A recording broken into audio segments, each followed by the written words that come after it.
નમસ્કાર, સ્વાગત છે આપનું અરવલ્લી સમાચારમાં ઇવનિંગ બુલેટિન સાથે હું છું રીટા। સમાચારોની શરૂઆત કરીએ હેડલાઇન્સથી।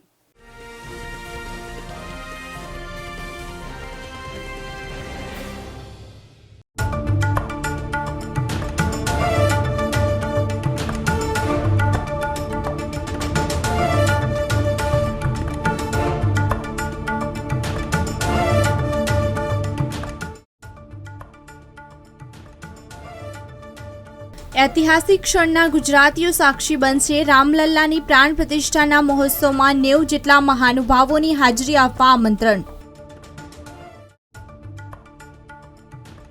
जिल्लामां कलेक्टर प्रशस्ति परीखनी अध्यक्षतामां प्रजासत्ताक पर्वनी तैयारीनी बैठक योजाई। आ वर्षनो जिल्ला कक्षानो प्रजासत्ताक पर्व वांढेरा बायड खाते योजाशे।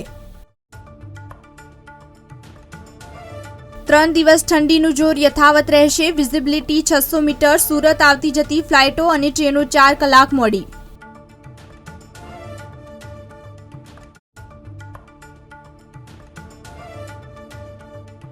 તંત્ર દ્વારા યુદ્ધના ધોરણે કામગીરી। વાઇબ્રન્ટ સમિટ માટે 80 કરોડના ખર્ચે શહેરને સજાવાયું। સેન્ટ્રલ વિસ્તારથી એરપોર્ટ રોડ અને વૈષ્ણોદેવી સુધી કાયાપલટ।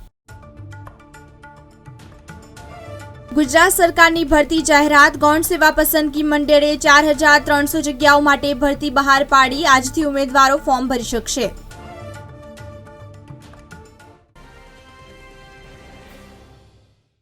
अरवली जिल्लामां मोडासा खाते आवेली जीआईडीसी खाते मोडासा इंडस्ट्रीयल एस्टेट एसोसिएशनना नेजा हेठळ कॉन्फरन्स हॉलनुं उद्घाटन राज्य सरकारना मंत्री जगदीशभाई विश्वकर्मा અને ભીખુસિંહ પરમાર દ્વારા કરવામાં આવ્યું હતું। મોડાસામાં આવેલી જીઆઈડીસીના વિકાસના પણ સ્થાનિક ઉદ્યોગકારો સાથે બેઠક કરવામાં આવી હતી।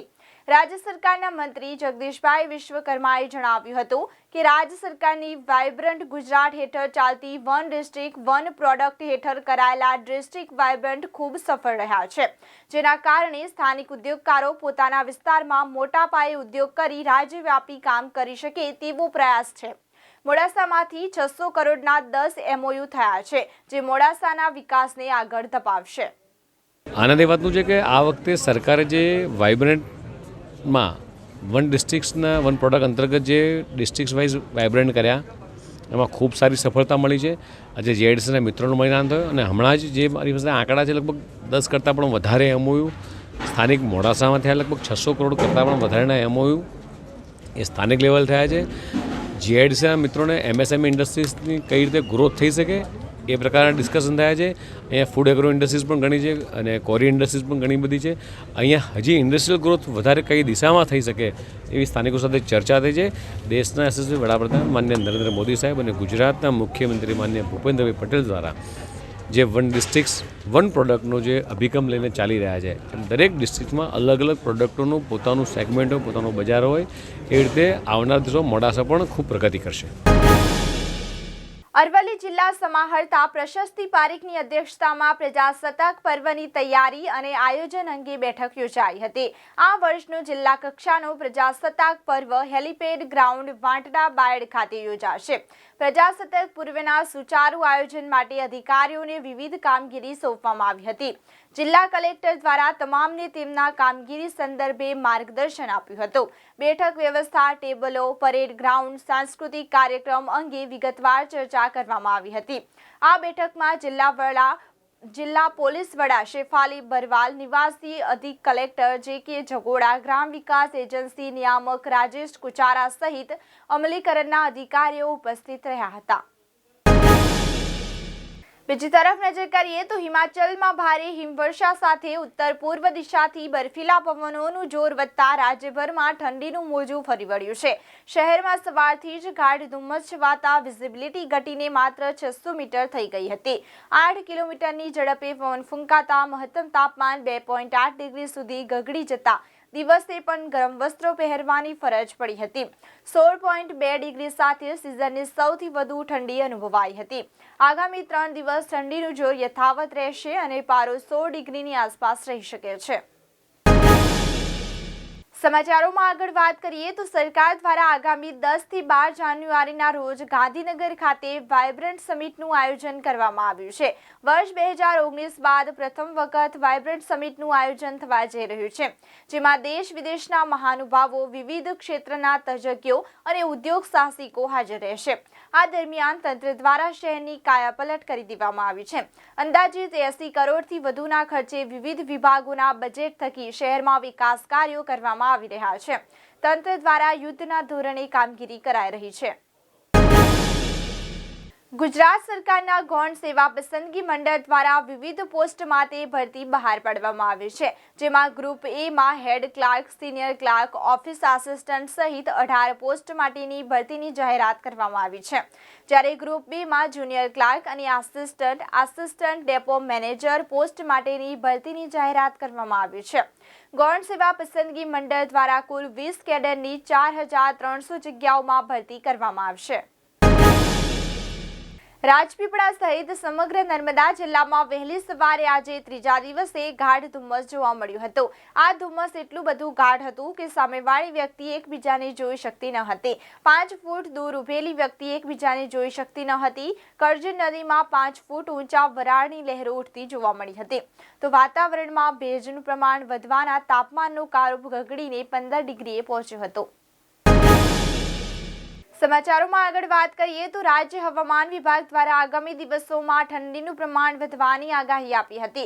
જે આગાહીને લઈને વલસાડ તાલુકા સહિત જિલ્લાના કેટલાક વિસ્તારોમાં છેલ્લા 2 દિવસથી ધુમ્મસવાળું વાતાવરણ થઈ જતા વાહન ચાલકોના વાહનની રફતાર ઘટી હતી. ધુમ્મસને લઈને લીલા શાકભાજીના છોડમાં જીવાત આવવાની શક્યતા દેખાઈ રહી છે. આંબાવાડીઓમાં ફ્લાવરિંગની સિઝન ચાલતી હોવાથી નવા ફ્લાવરિંગને ગ્રોથ આપશે, જ્યારે કૂપણ ફૂટેલા ફ્લાવરિંગમાં નુકસાની પહોંચવાની શક્યતાઓ છે. વલસાડ જિલ્લામાં ઠંડી હજુ જોઈએ તેવી પડી ન હોવાથી ખેડૂતોની ચિંતા વધી છે. બીજી તરફ નજર કરીએ તો પાટણ સહિત જિલ્લામાં ઠંડીથી લોકો ઠૂંઠવાયા છે. રાજ્યમાં ઠંડા પવન સાથે ઠંડી પડી રહી છે. ઉત્તર પૂર્વીય ઠંડા પવનની અસરથી રાજ્યમાં ઠંડી વધી છે. એટલું જ નહીં, હજુ પણ કડકડતી ઠંડી માટે તૈયાર રહેવું પડશે તેમ હવામાન વિભાગે કાતિલ ઠંડીની આગાહી કરી છે. જાન્યુઆરી માસની શરૂઆત થતાં જ ગુજરાતમાં બરોબર શિયાળો જામ્યો તેમ કહી શકાય. ગત વર્ષની સરખામણીએ આ વર્ષે સામાન્ય કરતાં ઓછી ઠંડી છે, પરંતુ હવે આગામી 5 દિવસ ઠંડીનું જોર યથાવત રહે તેવી હવામાન વિભાગે આગાહી કરી છે. તાજેતરમાં જ પશ્ચિમ રેલવેના અમદાવાદ ડિવિઝનમાં સાબરમતી યાર્ડ ખાતે 3/1/2024 થી 10/1/2024 સુધી એન્જિનિયરિંગના કામ માટે બ્લોક લેવામાં આવેલા છે, જેના કારણે ભાવનગર ડિવિઝન થઈને દોડતી વેરાવળ બનારસ સાપ્તાહિક સુપરફાસ્ટ ટ્રેન ડાયવર્ટ કરાયેલા રૂટ બોટાદ, વિરમગામ, અમદાવાદ પર દોડશે. જેથી આ ટ્રેન ધંધુકા, બાવળા અને સરખેજ સ્ટેશન પર ઊભી રહેશે નહીં, પરંતુ તેના બદલે ડાયવર્ટ કરાયેલા રૂટ પર સુરેન્દ્રનગર ગેટ અને વિરમગામ સ્ટેશન પર 2 મિનિટનો હોલ્ટ આપવામાં આવ્યો છે. ગુજરાતની આર્થિક રાજધાની કહેવાતું અમદાવાદ હવે પર્યટન સ્થળ બની ગયું છે. વર્લ્ડ હેરિટેજ સિટી અમદાવાદમાં બનેલા નવા આકર્ષણો દેશ જ નહીં પરંતુ વિદેશના પ્રવાસીઓને પણ આકર્ષી રહ્યા છે.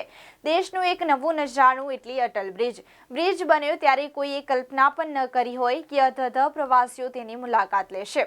રિવરફ્રન્ટ પર આ અદ્ભુત નજરાણું મુલાકાતીઓની પહેલી પસંદ બની રહ્યું છે. સીબીએસઈએ ધોરણ 10 અને ધોરણ 12માં બોર્ડની પરીક્ષાની ડેટશીટ જાહેર કરી દીધી છે. 15મી ફેબ્રુઆરીથી પરીક્ષા શરૂ થઈ રહી છે. કોવિડ પછી બોર્ડ પરીક્ષાની પેટર્નમાં એમસીક્યુ પ્રશ્નોનું ભારાંક વધારવામાં આવ્યું છે. આ કારણોસર હવે દરેક વિષયમાં 16 થી 40 માર્ક્સના એમસીક્યુ પ્રશ્નો હશે. તેથી વિદ્યાર્થીઓ માટે તે ખૂબ જ મહત્વપૂર્ણ બન્યું છે. કેમિસ્ટ્રીની પરીક્ષામાં એમસીક્યુ મહત્વના રહેશે અને યોગ્ય રીતે ઉકેલવાથી સારો સ્કોર મેળવી શકાય છે. પરંતુ જો તમે વિષયનો અભ્યાસ નહીં કરો તો ભૂલી થશે અને સંપૂર્ણ માર્ક્સ કપાઈ જશે. મિલેટ વર્ષ અંતર્ગત જાડા ધાન્યને પ્રોત્સાહન મળે તે હેતુથી સરકાર દ્વારા બાજરીની ખરીદીમાં પ્રતિ 100 કિલોએ ટેકાના ભાવ સાથે ₹300 બોનસ પણ જાહેર કરાયું છે. આણંદ જિલ્લામાં ઓછા પ્રમાણમાં ચોમાસુ બાજરીનું વાવેતર થતાં 811 અને ડાંગરમાં 3881 ખેડૂતોએ નોંધણી કરાવી હતી.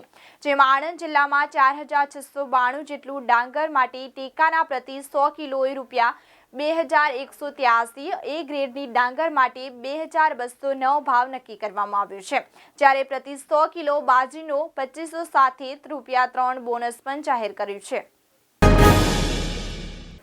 તો આ સાથે જ ઇવનિંગ બુલેટિનમાં અત્યારે બસ આટલું જ। નમસ્કાર।